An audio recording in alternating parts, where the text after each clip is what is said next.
So, my dear friends, now we shall discuss about the numericals of this chapter.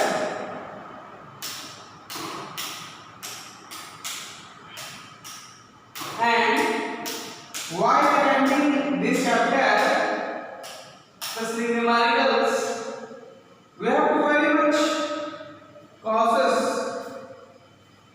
about adding and subtracting very small quantities.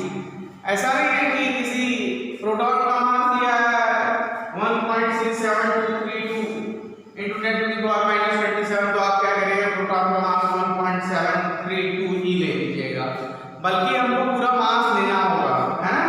और क्योंकि सीधी सी बात है, mass defect निकालना है और उसके बाद सी स्क्वायर से मल्टीप्लाई करके बाइंडिंग एनर्जी वगैरह निकाल लेना है। तो इसमें जो क्वेश्चंस है बहुत ही इजी है, बस ध्यान ये रखना जो घटाना, एडिशन, सब्ट्रैक्शन, इन पे हमें ध्यान देना है, क्योंकि अब आप जान रहे हैं कि रेडियोएक्टिविटी नहीं आ रही है, चैप्टर से हटा दिया गया है, तो जाहिर सी बात है जो न्यूमेरिकल आएगा वो बाइंडिंग एनर्जी पर न्यूक्लियॉन से आएगा। अब इसमें देखिए पहले दिया हुआ है वैल्यू, मास ऑफ न्यूट्रॉन को क्या रखना है 1.00865 पहले टेबल दिया हुआ है, वो इसे कंसीडर करेंगे। पहला क्वेश्चन है 13.1 two stable isotopes of lithium, है ना, दो आइसोटोप है लिथियम के, एक है lithium 6 and the other is lithium 7, both are stable having respective abundance। ये लिथियम 6 का abundance कितना है, लिथियम 6 का abundance है पृथ्वी पे 7.5%, ठीक है, और इसका abundance है सबसे ज्यादा लिथियम 7 का 92.5%। चलिए पूछ रहा है these isotopes have masses, in isotopes का मास भी दिया हुआ है, यानी मास ऑफ लिथियम 6 दिया हुआ है 6.01512, U का मतलब AMU है, याद रखिएगा। इसी तरह मास ऑफ लिथियम 7 दिया हुआ है 7.01600 AMU, ये दिया हुआ है। Find the atomic mass of lithium. अब हमने आपको तो बताया था ना, एटॉमिक मास ऑफ लिथियम अगर आपको फाइंड करना है तो यू हैव डायरेक्ट फार्मूला, वो फार्मूला हम अप्लाई करेंगे। तो atomic mass is equal to, सिखाया था मैंने आपको, atomic mass is equal to what, percentage कितना है लिथियम 6 का, लिथियम 6 का परसेंटेज है 7.5 into mass of that isotope, mass of that isotope is given 6.0125 plus दूसरे वाले का दिया हुआ 75% अबाउंडेंस है, सॉरी 92 पॉइंट समथिंग है क्या, हां 92.5 इसका रिलेटिव अबाउंडेंस है, और इसका मास दिया हुआ है इनटू 7.01600 अपॉन हमें क्या बताया था 100, ये याद होगा।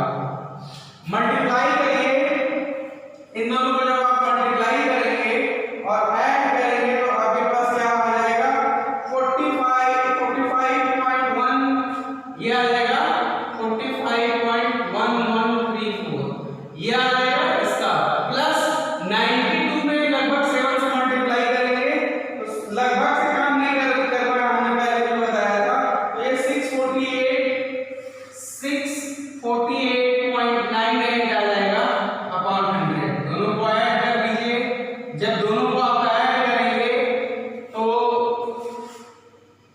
दोनों को ऐड करेंगे तो ये 34 तो ऐसे ही रह जाएगा, 34 तो ऐसे ही रह जाएगा,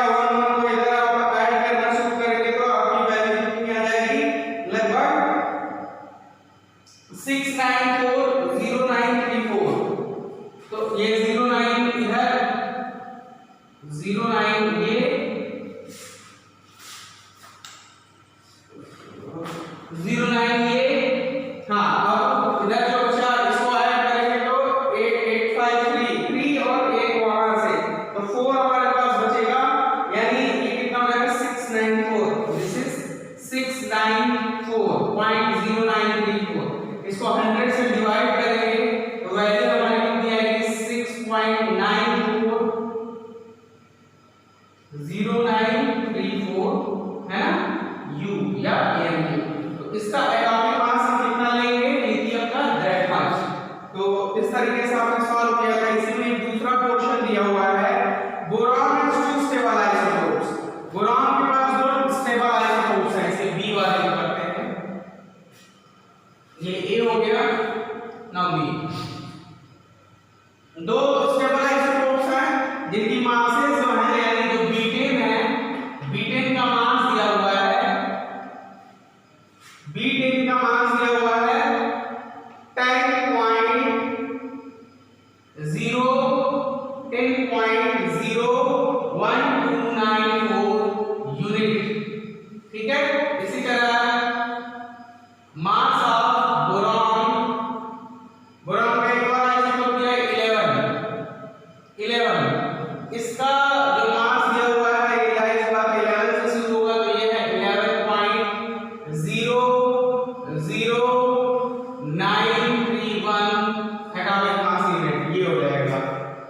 अब ये कह रहा है the atomic mass of boron, ये दिया हुआ है, एटॉमिक मास ऑफ बोरॉन दिया हुआ है, मास ऑफ बोरॉन जो दिया हुआ है वो दिया है पहले ही हमारे पास 10.811। तो हमको क्या फाइंड करना है, find the abundance of boron. तो लेट मान लेंगे, late abundance of boron ten जो है वो कितना है x। तो अबाउंडेंस ऑफ बोरॉन 11 कितना होगा, जाहिर सी बात है 100 माइनस x होगा, यही तो होगा, परसेंटेज वाला मामला है। तो आगे सॉल्व करते हैं इसको।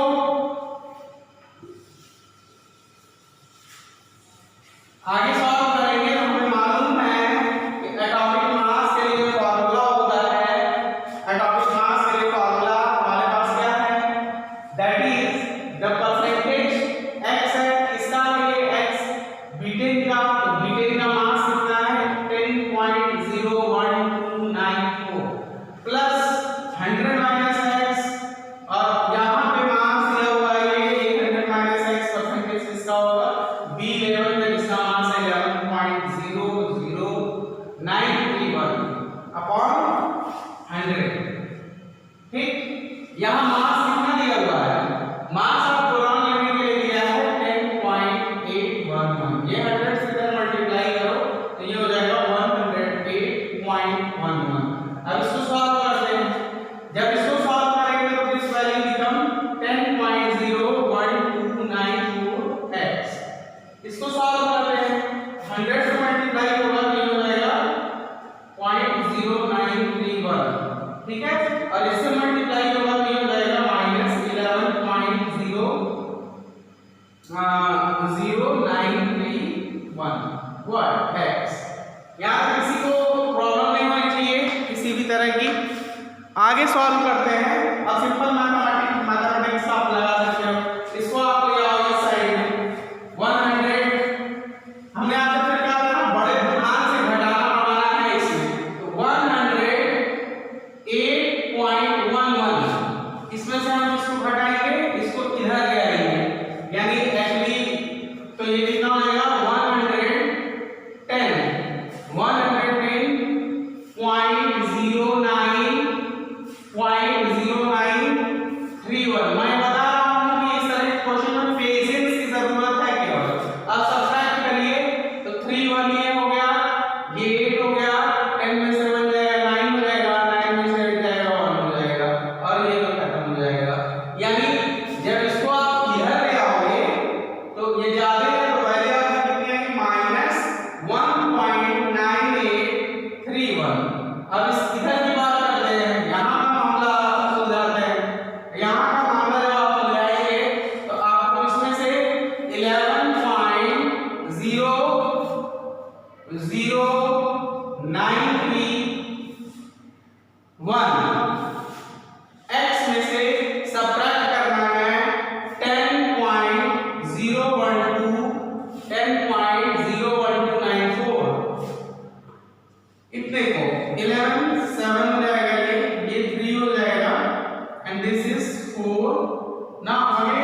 दिस विल बिकम 9, ये भी क्या हो जाएगा 9, यानी 0.99 इधर रहेगा ना 0.99437x, ये कैंसिल हो जाएगा। नाउ x की वैल्यू जब आप निकालोगे तो ये कितना आएगा 1.9831 अपॉन 0.99437, ठीक है। इसको सीधे आप डिवाइड करोगे तो डिवाइड करने पे जो वैल्यू आपको मिलेगी वो मिलेगी लगभग 20 के आसपास, 19.9। सॉल्व करेंगे ये कितना हो जाएगा 19.9, ठीक है। तो this will be the value of x, यानी x कितने परसेंट में मिलेगा, यानी परसेंटेज ऑफ x किसका आपने माना था बोरान 10, परसेंटेज ऑफ बोरान 10 कितना होगा 19.9%, तो परसेंटेज ऑफ बोरान 11 कितना हो जाएगा 100 माइनस 19.9, जो कि आपके पास कितना आ जाएगा 79.1, ठीक है। तो these will be the percentage of abundance। तो इस तरह के क्वेश्चंस को बड़े पेशेंस से हमें करना है। चलिए आगे की तरफ बढ़ते हैं और 13.2 को सॉल्व करते हैं, इसमें कोई दिक्कत नहीं होनी चाहिए।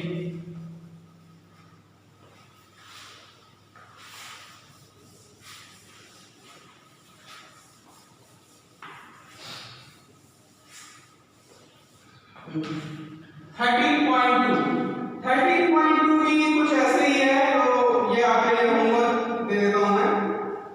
13.2 इज योर होमवर्क। क्यों है होमवर्क, खुद करके लाइएगा, दिया हुआ है इसमें 3 स्टेबल आइसोटोप्स एंड नियॉन के नियॉन 20, नियॉन 21, नियॉन 22 इनका परसेंटेज ऑफ अबंडेंस दिया हुआ है, एटॉमिक मास दिया है, एवरेज मास निकालना है तो निकाल लीजिएगा। 13.3 पे चलते हैं, ये आपका H2 हो गया।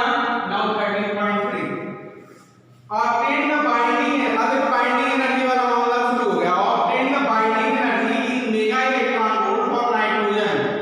नाइट्रोजन का न्यूक्लियस दिया हुआ है 14.7, इससे आप जानते भी हैं।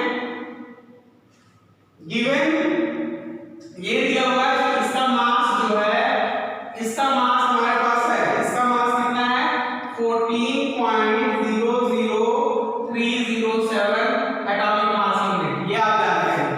अब देखो पहले हम क्या निकालेंगे मास डिफेक्ट। तो मास डिफेक्ट निकालने के लिए हमारे पास हमें मालूम है कि क्या करना पड़ेगा, नंबर ऑफ प्रोटॉन यानी number of proton plus number of neutron यानी A minus Z minus what mass of the nitrogen, ये करना पड़ेगा मास डिफेक्ट निकालने के लिए। तो नंबर ऑफ प्रोटॉन यहाँ कितने हैं आप जानते हैं, यही तो होता है 7। अच्छा ये मास से मल्टीप्लाई नहीं है क्या आपने, मास ना, ये mass of the proton, mass of the neutron, mass of the, ये तो मास 7 प्रोटॉन है। और प्रोटॉन का मास लेने के लिए शुरू में ही बताया है कि आपको प्रोटॉन का मास कितना लेना है। तो प्रोटॉन का मास आपको लेना है 1.007825, ये हो गया, प्लस A माइनस Z भी क्या होगा 7, और मास ऑफ न्यूट्रॉन जो है वो आपको लेना है 1.00865 यूनिट इनटू ये भी 7 है। इतने को आप सॉल्व कर लीजिएगा मल्टीप्लाई करके, माइनस इसमें से हम करेंगे इसको मास ऑफ द न्यूट्रॉन जो कि कितना दिया हुआ है 14.00307, तो ये हो जाएगा मास डिफेक्ट। अब आगे की तरफ बढ़ते हैं। हाँ, अब आगे की तरफ जब बढ़ेंगे तो इससे जब मल्टीप्लाई करेंगे बहुत केयरफुली जब आप मल्टीप्लाई करेंगे तभी आपको सही आंसर मिलेगा। तो जब इसको मल्टीप्लाई करेंगे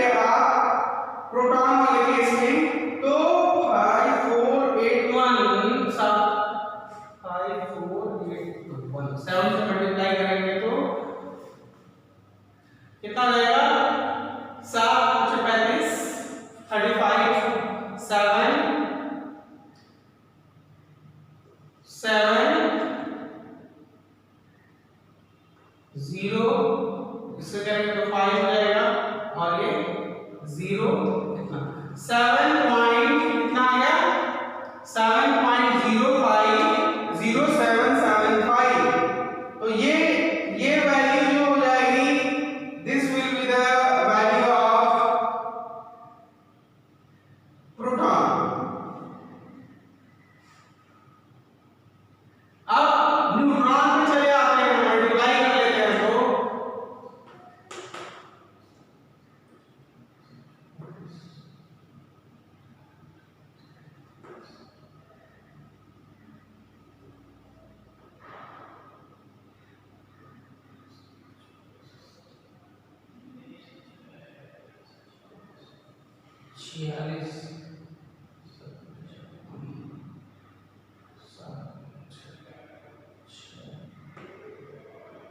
तो ये हो जाएगा 7.060655 है ना।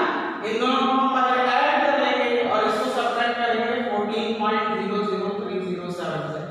बहुत सिंपल क्वेश्चन हो गया, बस पेशेंस रखना है। 2 2 4 2 6 2 2 4 2 6 अब इसको ऐड करते हैं 5 और 5 कितना हो जाएगा 10, फिर 7 और 5 कितना हो जाएगा 12 और 1 13, फिर 7 और 6 13 ये हो जाएगा और 1 14, ठीक है। फिर 0 और ये 0 कुछ नहीं, 1 यहाँ पे आ जाएगा, फिर ये 6 है और ये 5 है, ठीक है। ये 0 तो यहाँ मान हो जाएगा और ये 7 7 14 हो जाएगा। तो 14.111430 यूनिट आ जाएगा। इसमें से हमको माइनस इसको करना है 14.003072, ठीक है। तो सब्ट्रैक्ट करते हैं, देखते हैं कितना आता है।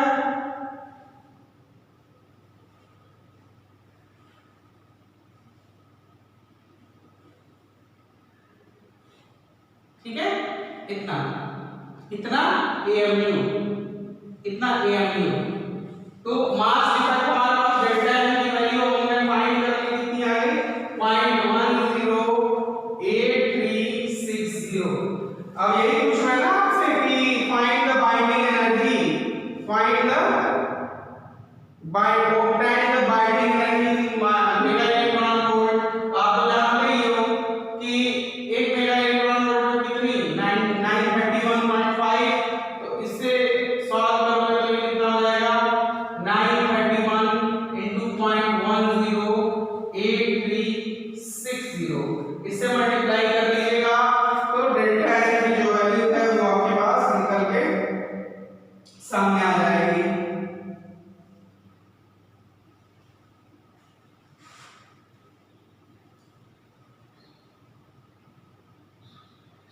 तो ये लगभग अगर हम मल्टीप्लाई करेंगे तो ये लगभग 104.6 के आसपास आएगा। इसको बढ़िया से मल्टीप्लाई कर लिया 104.67 मेगा इलेक्ट्रॉन वोल्ट, ठीक है। इसको सॉल्व कर लीजिएगा तो ये बाइंडिंग एनर्जी निकल गई, ठीक है।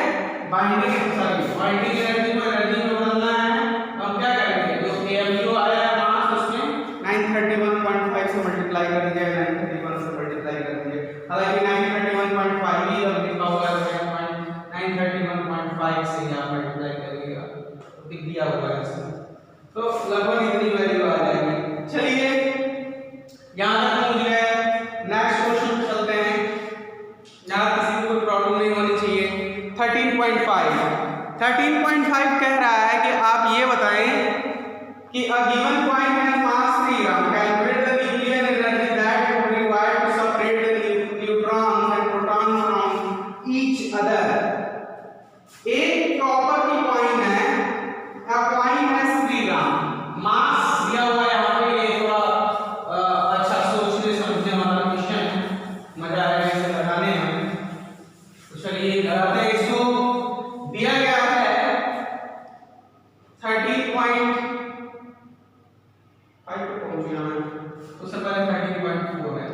13.4 में दिया हुआ है obtain the binding energy mega electron volt if the nitrogen nucleus, अच्छा ये तो obtain the binding energy per nucleon for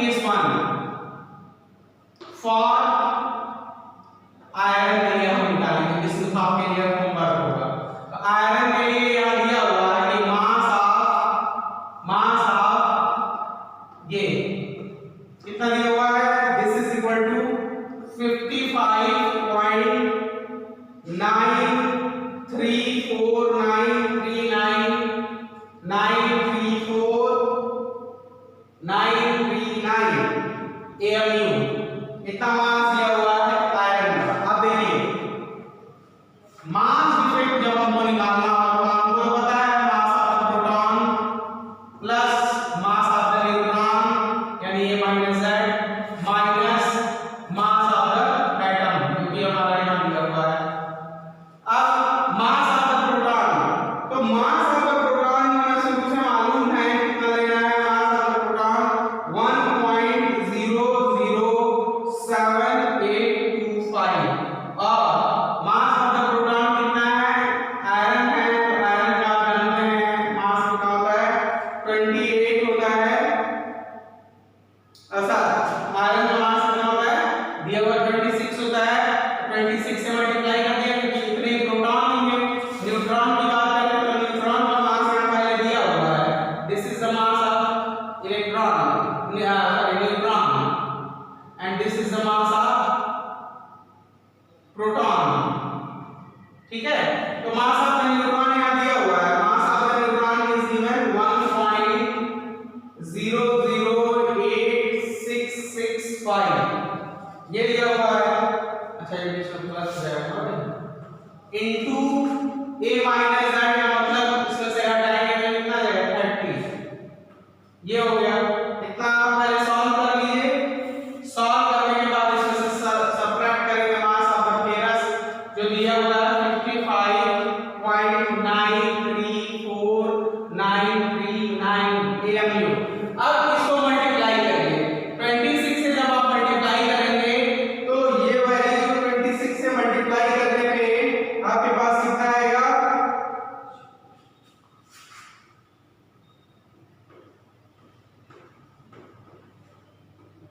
this much 26 point this much. इससे मल्टीप्लाई कर लीजिए तो फटाक से आ जाएगा, ये कितना आ जाएगा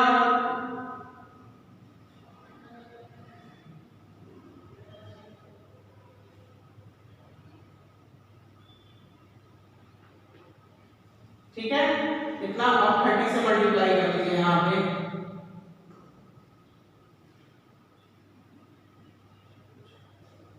तो ये आ जाएगा 30.0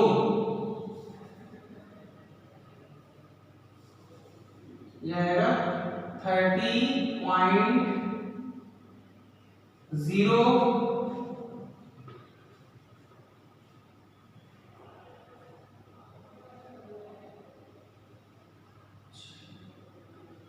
ठीक है, तो इतना आ जाएगा ये डेसिमल के साथ। ठीक है, इसको सॉल्व करते हैं और इधर -55.934939 तो है। अब इन दोनों को बड़े ही पेशेंटली हमको जोड़ना है, कहीं भी कोई गलती हुई तो हमारी दिक्कत शुरू हो जाएगी, इसलिए बड़े सावधानी से हमें काम अपना चलाना है। तो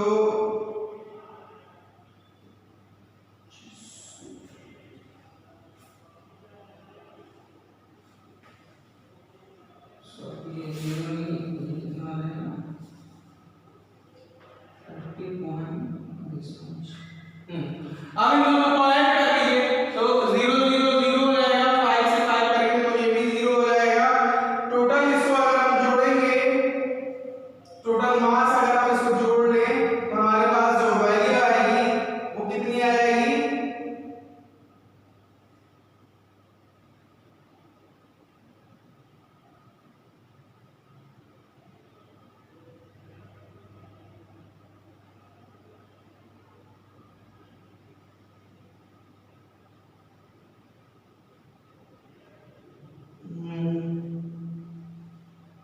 टोटल जोड़ने पे जो वैल्यू हमारी आएगी वो आ जाएगी 56 46 34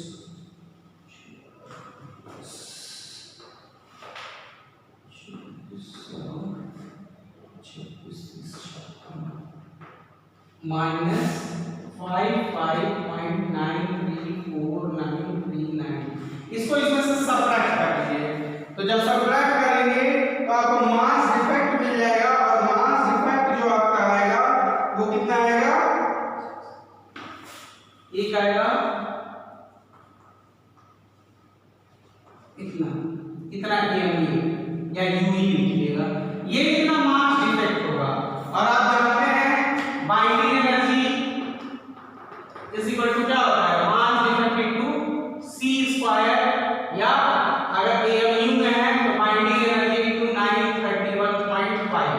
अगर 931.5 रखते हैं तो या 931 रखते हैं तो दोनों ही केसेस में, क्योंकि बुक में सीधे दिया हुआ है 931.5 रखना है, तो ये 492 इसको मल्टीप्लाई करेंगे तो कितना आएगा, डेल्टा की वैल्यू है 0.528461 into 931.5। तो इससे जब ये मल्टीप्लाई आप करेंगे तो ये वैल्यू आपके पास 492.26 के आसपास आई है, 492.26 मेगा इलेक्ट्रॉन वोल्ट, ये इसकी बाइंडिंग एनर्जी हो जाएगी।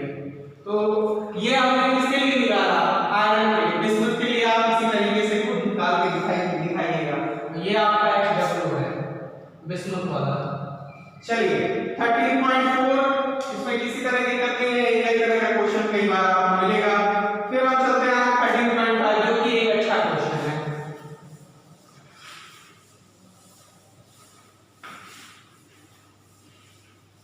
13.5 चलिए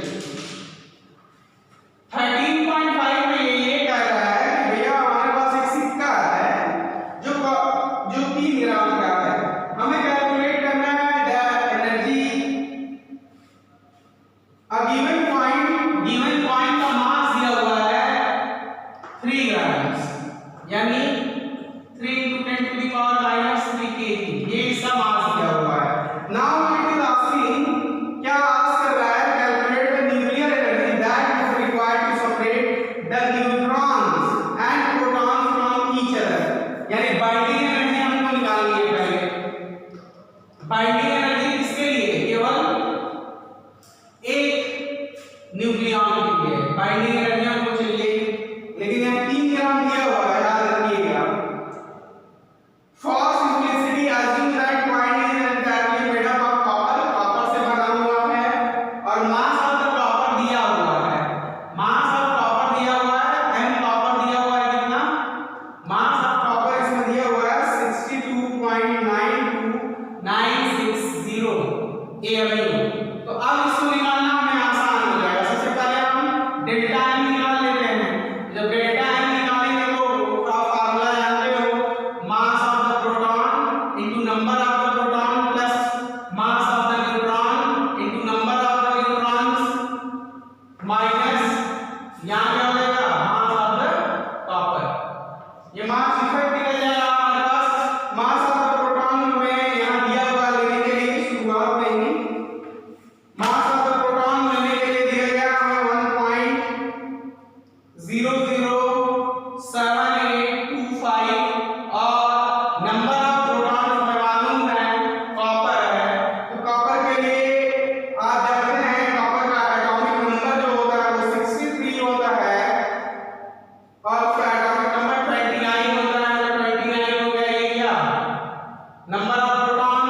मास ऑफ द न्यूट्रॉन का हम देख लेते हैं, दिया हुआ है 1.008665, और इसके साथ मल्टीप्लाई करेंगे हम नंबर ऑफ न्यूट्रॉन से, तो एक है आपके पास कितना 63 और ये है 29, ये दिया हुआ है। तो ये कितना हो जाएगा 4 और ये 5 में से 34, ठीक है, दिस मच। इसको पहले सॉल्व कर लेंगे और इसमें से इसके बाद इसको घटाएंगे, जो मास है 62.92960 मास डिफेक्ट निकालने के लिए। अब हम मल्टीप्लाई करेंगे, जब हम मल्टीप्लाई करेंगे 29 से तो ये वैल्यू हमारे पास कितनी आएगी,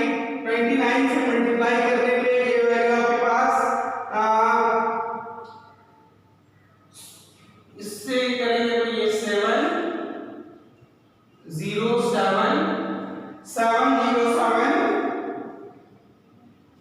और ये हो जाएगा 29 पॉइंट दिस मच। अब इसके बाद इससे मल्टीप्लाई करते हैं, इससे मल्टीप्लाई करेंगे 34 से, तो ये वैल्यू हमारे पास आ जाएगी 478 29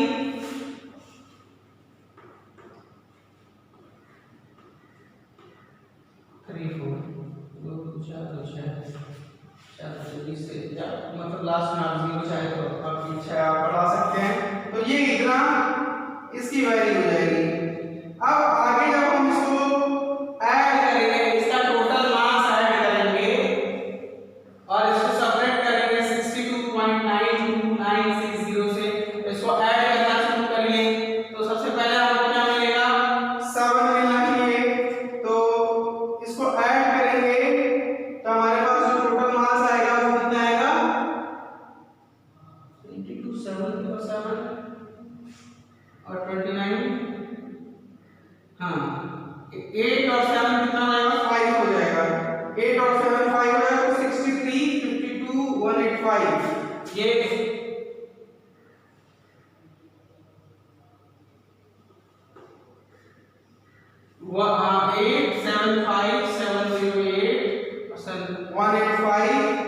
185 और उसके बाद 252 और ये हो जाएगा 64.52 दिस मच।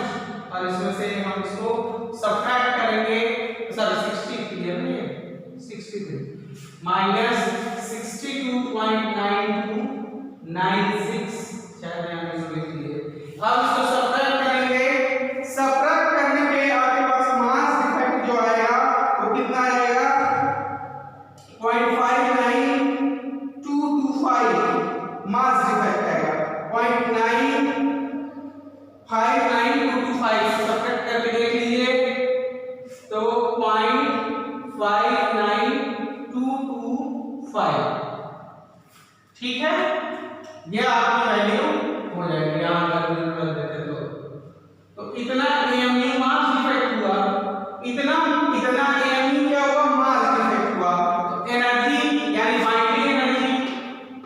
बाइंडिंग एनर्जी कितनी हो जाएगी आपकी, 931.5 into डेल्टा एन यानी 0.59225। इसको मल्टीप्लाई करिए, इसको मल्टीप्लाई जब आप करेंगे तो बाइंडिंग एनर्जी पर न्यूक्लियॉन जो आपका आएगा वो 551 लगभग आ जाएगा 551.35 के आसपास आएगा मेगा इलेक्ट्रॉन वोल्ट।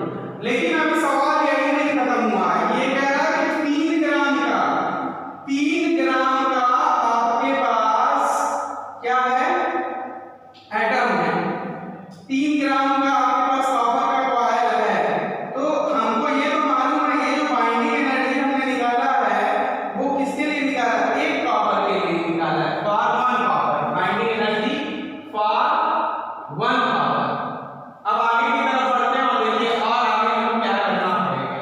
तो लिखेंगे सिंस आपको मालूम है कि कितने मॉलिक्यूल जो है 3 ग्राम दिया है ना, हमको ये मालूम है कि 60 इसका मास है 63 ग्राम कॉपर कंटेन कितना एटम, 6.023 × 10⁻23 इतना करता है।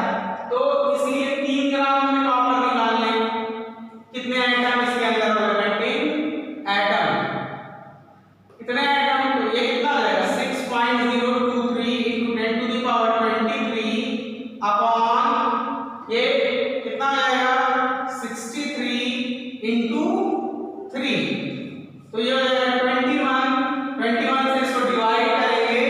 डिवाइड करने से पहले अच्छा है कि हम क्या करें, डिवाइड करेंगे तो ये कितना आ जाएगा 2.86 21 मतलब स्टार्ट इज इनटू 10⁻22 तो इतने एटम्स कॉपर के 3 ग्राम में मौजूद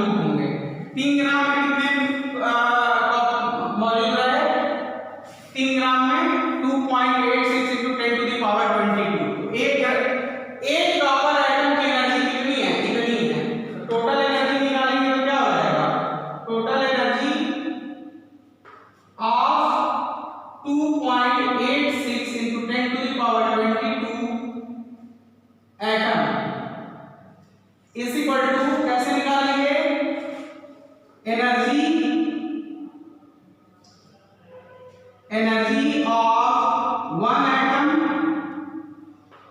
into total atom in 3 ग्राम। एक की एनर्जी आपने निकाली है कितनी? एक की एनर्जी है 551 into 551.385 और टोटल 3 ग्राम में कितना आया है? into 2.86 into 10 to the power 22।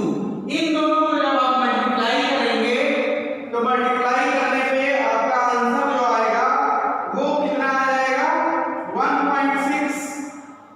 लगभग इसको मल्टीप्लाई करोगे तो 1.6 और यहाँ से 3 निकल जाएगा तो ये 10 to the power 25। 1.6 into 10 to the power 25 mega electron volt जो होगा 3 ग्राम पावर। तो जब हम कंप्लीटली क्या करेंगे? तोड़ देंगे उसके कॉन्स्टिट्यूएंट पार्टिकल्स में इतनी एनर्जी निकलेगी। सोच लीजिए, काफी है। तो ये न्यूमेरिकल एक बार ध्यान से देख लीजिए, ये बहुत ही अच्छा न्यूमेरिकल है, किसी साल आया हुआ है तो इस पे बात हो रही है। चलिए आगे 13.6 अल्फा डीके है, बीटा डीके है। अब क्योंकि अल्फा डीके बीटा डीके का जमाना लग गया है तो इसको हम नहीं सॉल्व करेंगे। आगे की बात रेडियोएक्टिव आइसोटोप है, ये भी मामला लग गया है, इसको नहीं करेंगे। फिर नॉर्मल एक्टिविटी यानी रेडियोएक्टिविटी का क्वेश्चन है, नहीं करेंगे। आगे 13.9 है obtain the amount of cobalt necessary to provide radioactive source, ये भी नहीं करेंगे। हाफ लाइफ की बात कर रहे हैं, 13.10 भी नहीं करेंगे। obtain the approximately ratio of the nuclear radii of gold isotope और silver isotope, ये करेंगे 3.11। तो 13.5 के बाद सीधे हम चलेंगे कहां? 13.11 पे।